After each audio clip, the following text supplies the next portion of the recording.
Ada begitu banyak pertanyaan terkait pilkada yang lalu masuk evaluasinya. Contoh misalnya pilkada DKI Jakarta dan beberapa daerah lain yang juga partisipasi rendah. Mungkinkah ini bentuk dari ketidakpercayaan sebenarnya dengan apa yang terjadi selama ini? Mungkin efek pilpres dan lain sebagainya.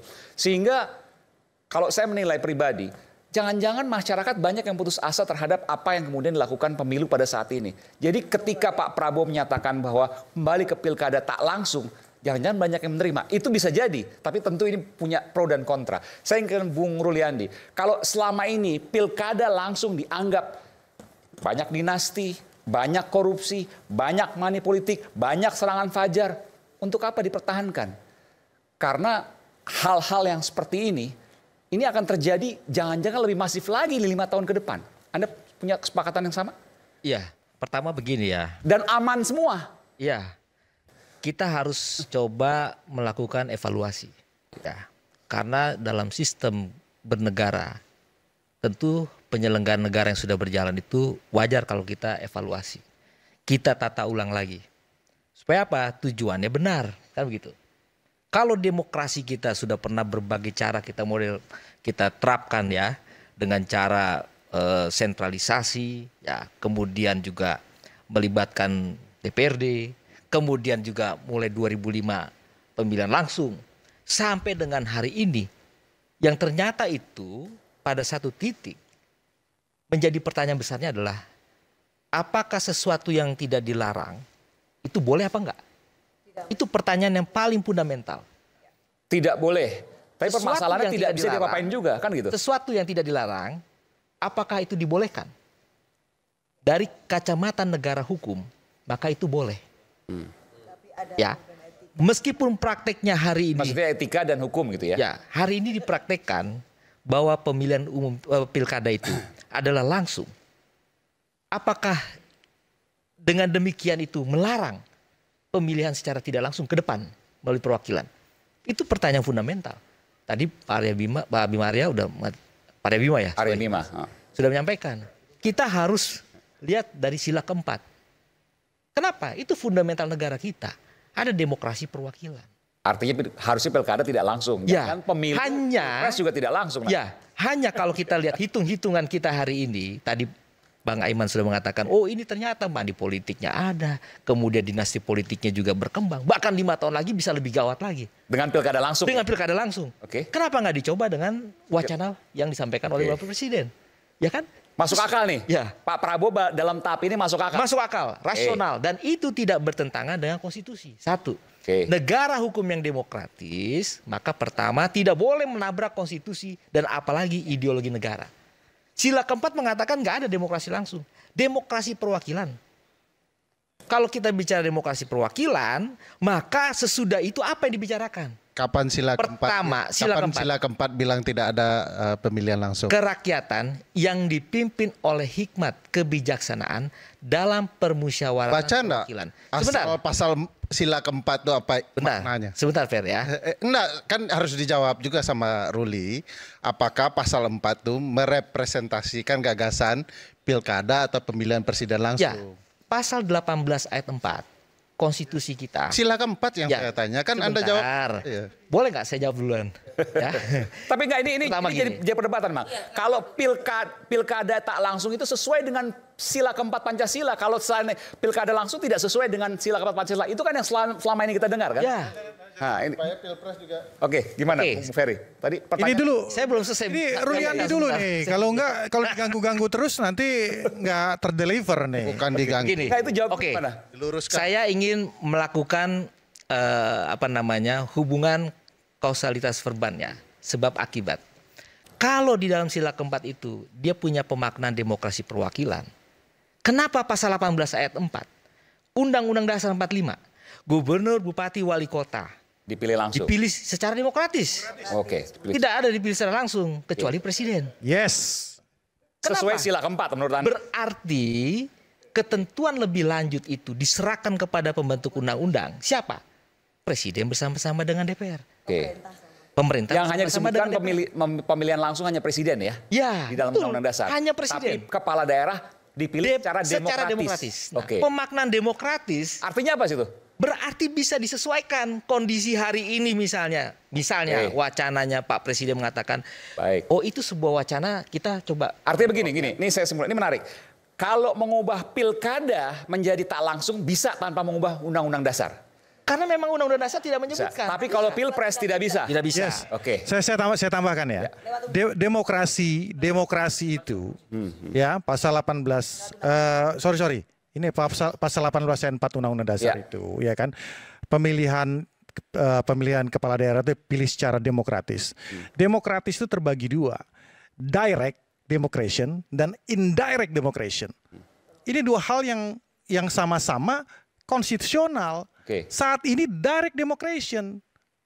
Dan untuk ini kita bisa menggunakan teknis indirect democration, yaitu dengan melalui DPRD. Perwakilan. Jadi clear demokrasi itu apa yang dikatakan oleh Pak Prabowo itu wacana beliau tersebut konstitusional. Itu dulu yang pertama. Saya tambahkan sedikit Bang Eman Tambahin ya. nilai, tambahin. Oke. Baru saya nanti ke yang lain. Ini, ketika sebentar. Iya. Enggak, ini supaya kita komprehensif sedikit ya. Tuh, semuanya Betul. semuanya kan berawal dari konstitusi dulu. Ya. Konstitusi Pakai. konstitusional apa tidak gitu loh. Pakai ini. Nah, kita tidak mempersoalkan pernyataan itu konstitusional atau tidak. Tadi kan apakah pernyataan ini pada tingkat implementasi yang sekarang ini sudah jalan, Oh, itu oke. realistis atau tidak? Dijawab oleh Ruli, habis itu ke saya. Nanti saya akan Oke. jawab. Jadi begini Bang Eman ya. Ketika kita mempersoalkan demokrasi perwakilan dan implementasinya pasal 18 ayat 4 itu, bahwa gubernur, bupati, wali kota dipilih secara demokratis, maka tujuan yang keduanya apa? Kalau mereka sudah duduk, maka welfare state. Kita negara kesejahteraan. Keadilan sosial bagi seluruh rakyat Indonesia. Ini pemahaman saya. Ya. Berapa banyak uang yang dikeluarkan tadi? Bang Rey mengatakan 38 triliun, katakanlah 40 triliun. Kalau itu ditarik ke DPRD, lebih minim lagi biayanya. Pasti. Dan apa? Kemana uang itu dipakai? Pembangunan, Secara rasional, bilang. pasti pembangunan, pasti kesejahteraan. Maka sila kelima tercapai, itulah Apalagi welfare kalau state. presiden mengurangi jumlah kementerian. Lebih irit lagi kita dan lebih efisien lagi. Saya ingin Bang Ferry. Oke. Oke ya. Oke, ke Bang Hendra Sam. Oke. Saya ke Bang Ferry. Jadi, Bang Hendra Sam boleh nggak ke Bang Ferry sebentar? Bang Ferry tadi belum soal. ya nggak apa-apa kau. Ini. Saya Mohon bertanya, maaf. soal undang-undang tadi, soal Pancasila, sila keempat tadi nggak ada yang salah. Pertama dari Pak Prabowo dulu ya. Pidato itu menurut saya menunjukkan Pak Prabowo tidak paham konteks konstitusional kita atau setidak-tidaknya pembantunya tidak mengerti. Yang pasal mana nih? Misalnya pernyataan bahwa soal biaya mahal. Oke. Yang buat biaya mahal itu apakah pemilih sehingga pemilih yang dihukum supaya haknya ditarik begitu ya. Atau yang membuat biaya mahal itu adalah peserta dan penyelenggara. Coba disimak satu-satu. Peserta punya ambisi luar biasa untuk membeli seluruh perahu sehingga ada 37-an daerah yang calon tunggal. Apakah beli seluruh perahu itu murah? Itu mahal. Lalu kemudian karena mereka mengeluarkan ongkos mahar untuk bisa menjadi calon tunggal yang dihukum rakyat. Cabut hak pilihnya. Adil enggak itu? Kedua, teman-teteman itu berpikir money politik itu harus dilakukan. Kecuali Mbak Lulu ya, saya kenal beliau gitu ya. Mereka berpikir begini, kalau lawan menggunakan money politik, kenapa kita tidak gunakan? Sehingga segala cara dilakukan. Sekali lagi ada tabiat berpolitik yang bermasalah, yang menimbulkan biaya tinggi. Lalu yang dihukum rakyat dengan hak pilihnya. Padahal mereka punya bargaining politik, ya, satu-satunya setiap 5 tahun sekali. Dan itu kemudian dicabut. Tidak adil bagi saya. Kedua, Pak Prabowo menganalisa dengan bermasalah. Satu, bukan karena referensinya Pak Bahlil ya. Karena Pak Bahlil itu kan lulusan UI tempat Bang EG. Belum lulus. Di wisuda tapi sudah lulus begitu. Belum pasti. Belum pasti. PhD. Pasti hampir Pasti. doktor. Menunggu rektor baru. Nah, PhD pasti hampir doktor. Nah, bukan karena itu, tapi kemudian logikanya itu tidak tepat dalam segi ilmiah. Kenapa tidak tepat? Beliau mengatakan sebelum ingin pindah ke DPRD bahwa harus dilakukan evaluasi terhadap pilkada kita yang berbiaya mahal dan lain-lain. Tapi kesimpulannya langsung dibuat. Kesimpulannya harus pindah ke DPRD. Padahal evaluasi belum dilakukan, belum maksimal. Secara ilmiah ini nggak benar. Ketiga, beliau mengutip negara-negara dengan konsep sistem pemerintahan yang bermasalah. Yang tidak masalah itu tidak sesuai dengan konsep kita. Beliau mengutip kalau tidak parlementer ya campuran. Malaysia misalnya, konsepnya memang parlementer. Otomatis dipilih satu parlemen, anggota parlemen, supaya langsung otomatis dipilih eksekutif.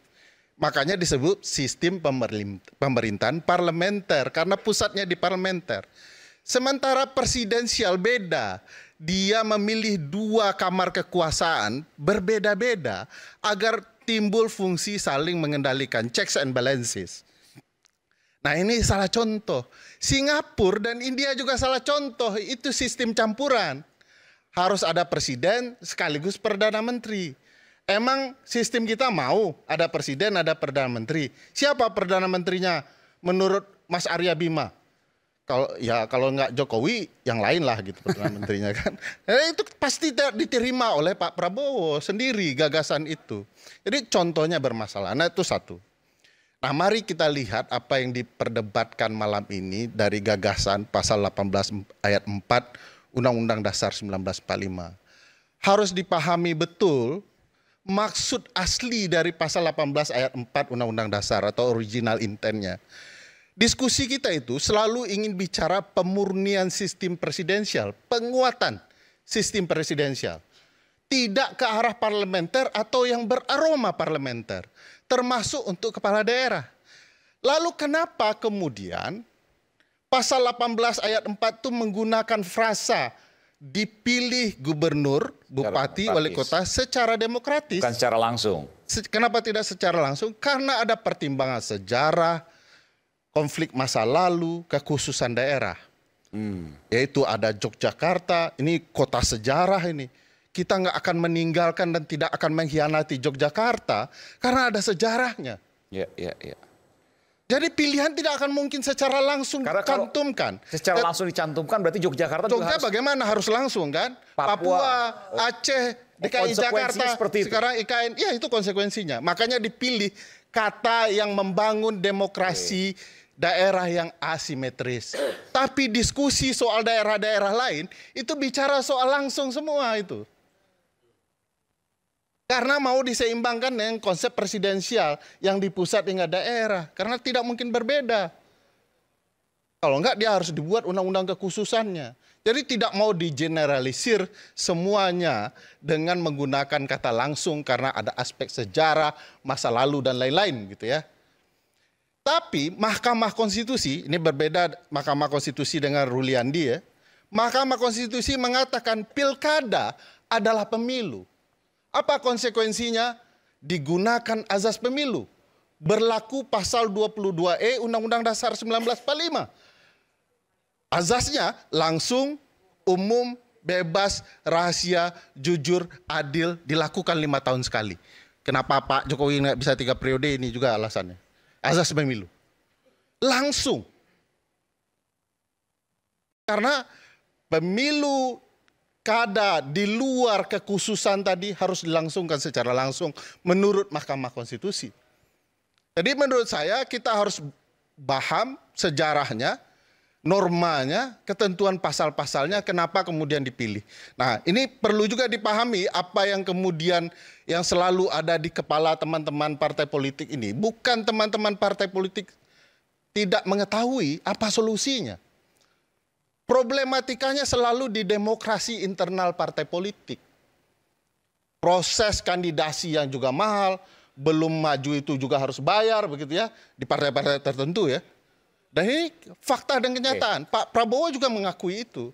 Nah, bagi saya solusi Pak Prabowo itu mungkin kepada Pak Prabowo yang paling sederhana adalah mungkin Pak Prabowo harus pelajari dulu konsepnya baru pidato.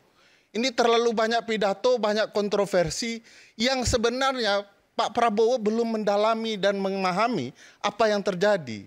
Kita harus lihat ya bahwa di dalam rumusan pilkada kita yang kemarin dilakukan 545 itu, yang bermasalah itu belum kita perbaiki.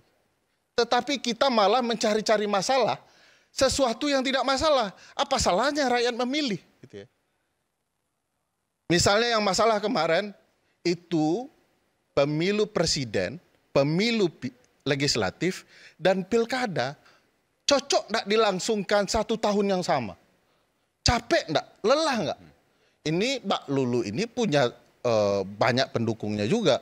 Tapi kelelahan semua. Karena waktu yang sempit dan segala macam. KPU kita capek enggak? Lelah enggak? Kita dengar enggak aksi-aksi maksimal dari KPU dan Bawaslu, Mas Arya Bima? Enggak pernah kita dengar. Banyak pelanggaran, Bawaslu diam saja. Kelelahan mungkin saja. Belum lagi kalau mau bicara biaya tinggi, Bang Aiman boleh cek nih valid gitu ya. Teman-teman penyelenggara itu menjelang dan menuju pilkada, rapat hampir tiap minggu di hotel-hotel, mendatangkan seluruh penyelenggara daerah ke Jakarta. Mahal nggak itu? Mubazir nggak itu? Mubazir.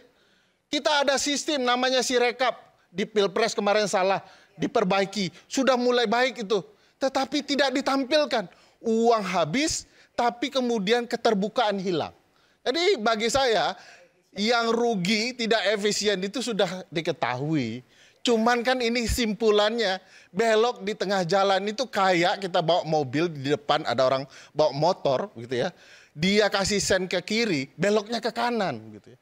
Dan itu yang dilakukan oleh Presiden Prabowo. Nah bagi saya sebenarnya terus terang sajalah kita dengan konsep demokrasi kita banyak yang perlu diperbaiki. Artinya harus dievaluasi dulu baru dievaluasi diputuskan. harus. Nah, belum selesai ya. Sudah kebanyakan. Oke, saya tadi udah menghormati Bang Rey, Mas Arya Bima dengan Ferry.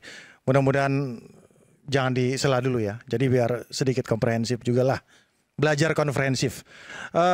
Yang pertama, saya rasa tentang masalah diskursus kita dan secara akademik juga tentang direct demokrasi dan indirect demokrasi ini ya, pemilihan kepala daerah melalui DPRD ini sebenarnya sudah selesai di 2014 pada saat revisi undang-undang pemerintahan daerah pada saat itu. Ya, Itu jadi pilkada tak langsung kan? ya tak langsung. Yang Tak langsung. akhirnya Jadi keluar Perpu waktu. ya kemudian keluar Perpu itu kan Itu harusnya peristiwa selesai politik. tuh. Jangan disela. Jangan disela dulu. Kan itu disebutkan tadi, biarkan dia bicara dulu. Ya, ya gitulah. Ya. Oh cuma ngomong gitu aja. Beliau hanya ingin mengganggu konsentrasi saya. Nah, itu. Nah jadi untuk masalah itu sebenarnya sudah selesai. Jadi kalau itu ditembak kepada Pak Prabowo, itu juga menembak juga kepada PDI pada saat itu menggagas kan gitu kan. Karena pada saat itu 2014. itu semua udah sepakat tentang masalah itu. Iya kan? Yang menggagalkan itu perpunya dari Pak SBY pada saat itu. Nah, seperti itu. Jadi itu revisi undang-undang pemerintahan daerah itu sudah melalui proses akademik. Jadi apa yang dikatakan oleh Ferry Amsari tadi segala macam, silakan challenge itu. Ya 2014 kan? PDIP ikut juga waktu itu. Ikut. Saya tahu persis. Dan terakhir saya baru nonton tadi, Mahfud MD juga mengatakan seperti itu. Yang penggagas yang paling ngotot PDIP malah tentang masalah itu. Pilkada tak langsung. Pilkada tak langsung. 2014. Ya, itu yang pertama. Itu yang pertama. Jadi udahlah kalau masalah-masalah gitu, kita harus jujur-jujuran aja lah udah. Kita apa adanya aja ya. Yang kedua tadi ya kan. Bang Rey Rangkuti mengatakan wah 246 miliar di breakdown sampai akhirnya menjadi angka 6.000 per kepala, seolah-olah seperti itu ya kan. Ya, Bang Rey kan nggak pernah ikut masuk ke dalam tim sukses masalahnya. Banyak variabel untuk memenangkan suatu pilpres contohnya, seperti itu ya. Kalau contohnya di Prabowo Gibran itu, ini hasil Litbang Kompas dan lain sebagainya, banyak variabelnya. 3 variabel utama itu yang adalah faktor Pak Prabowo, ada faktor Pak Jokowi, dan ada faktor pemilih pemula pada saat itu. Ini hasil Litbang dari Kompas dan beberapa media yang lain. Jadi tidak bisa dikatakan, jadi seolah-olah Rp6.000 ini diserahkan ke masing-masing orang cukup. Naif sekali. Karena beliau nggak mengalami hal tersebut. Kita yang di dalam, di situ ada tim IT, ya, yang tidak harus mengeluarkan kos yang besar. Kita punya infrastruktur, kita bisa membuat suatu yel-yel, ya kan? Oke gas, gemoy, kreatif kan? Nah itu yang tidak bisa dilakukan oleh pihak yang lain sehingga kita bisa menang. Belum lagi poin 11 dari 100. Yang sehingga akhirnya ini bergulung. Nah ini kan enggak, beliau aduh kadang-kadang saya ya udah nggak apa-apa lah ya kan. Beliau adalah, saya akui adalah seorang orator. Ya kan, saya akui orator, tapi susah untuk dicerna sama anak yang lain ini, gitu loh. Nah, jadi tapi realita yang terjadi adalah seperti itu. Banyak sekali variabel untuk supaya irit. Tidak harus kos politik itu tidak harus tinggi. Seperti itu. Nah, yang kedua, ya kan. Masih kedua dari tadi. Oh iya, yang ketiga, sorry. Nah tadi Ferry Amsari mengatakan 300 miliar untuk biaya, ya 300 miliar untuk biaya di pilgub atau pilkada. Ini kan harus dibedakan kos politik dengan money politik. Ini 2 hal yang berbeda.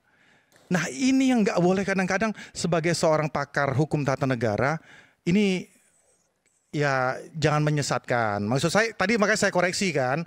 300 ini kos politik. Bukan money politik gitu loh. Wow.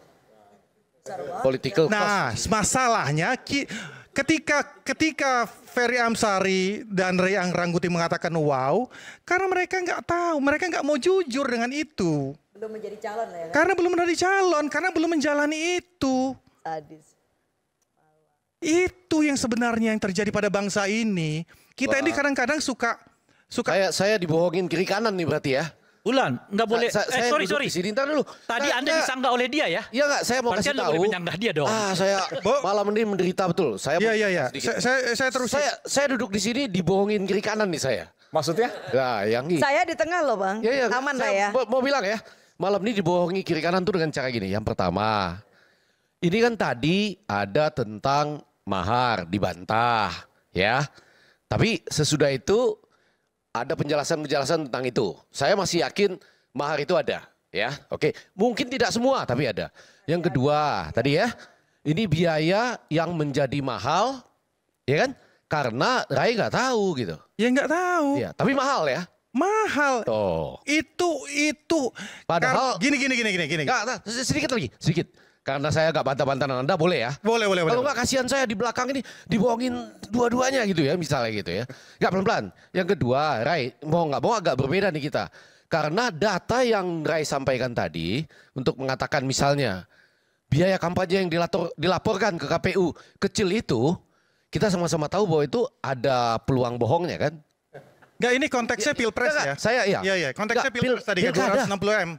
Enggak, yang pilkada. Nah, karena ya, Maaf ya, kalau pilpres saya tidak mau bicara dulu. Ya, ini Pilpres kali ini ada pilpres yang paling barbarian. Ya. Wah, ini lebih Kita harus lagi. melihat. Ada. Kita bicara pilkada. Oke, pilkada. Bentar dulu. Kita mau bicara pilkada atau pilpres? Ya. Pilkada. Mas Arya, Kalau sorry. pilkada. Mas Arya Bima. Saya belum selesai Mas dengan Arya masalah Bima. ini. Di Pilpres itu murah. Yang mahal tuh uang negara yang dipakai untuk bansos. Nah, dulu. Saya belum selesai Kalau itu kita masalah bicara pilpres. Pilkada ada juga terulang bangunan lagi. fakta yang realitas. Pork barrel. Oke, sekarang Maaf. boleh nggak Pilkada. saya bicara tentang masalah pilkadanya juga? Oh enggak pilkada. Kalau pilpres Mas, kita bikin forum khusus pilpres. Oke. Jadi boleh apa nggak yang kalau Anda saya sampaikan buka-bukaan? tadi itu Kapan kita sesuatu yang buka-bukaan? naif juga. Boleh. Kapan kita buka-bukaan? Aiman, soal itu? boleh nggak kalau saya Aiman, boleh nggak kalau saya host? Pilpres kali ini dari 5 kali pilpres kali ini ada pilpres yang paling barbarian. Wois. Yo, Dari segi 2019 apanya? barbarian nggak? Mari kita 2019 buka fakta-fakta. barbarian nggak? Fakta-fakta. Barbar nggak 2019? Mari kita buka fakta-fakta yang 2019 ada. barbar apa Mari enggak? kita bikin forum. Ayo kita buat Bikin forum. Forum ya. Ya, Arya Kalau Bima bicara dengan Hendar sama pilkada, kita buat forum. masih Kan oke. kasihan yang di sini nih. Ya. Yang satu. Nanti kita akan kembali satu Kalau lagi bicara bersama pilkada kami. mau Ayo dong. Di Rakyat Iya. Bersuara. Kita buka forum.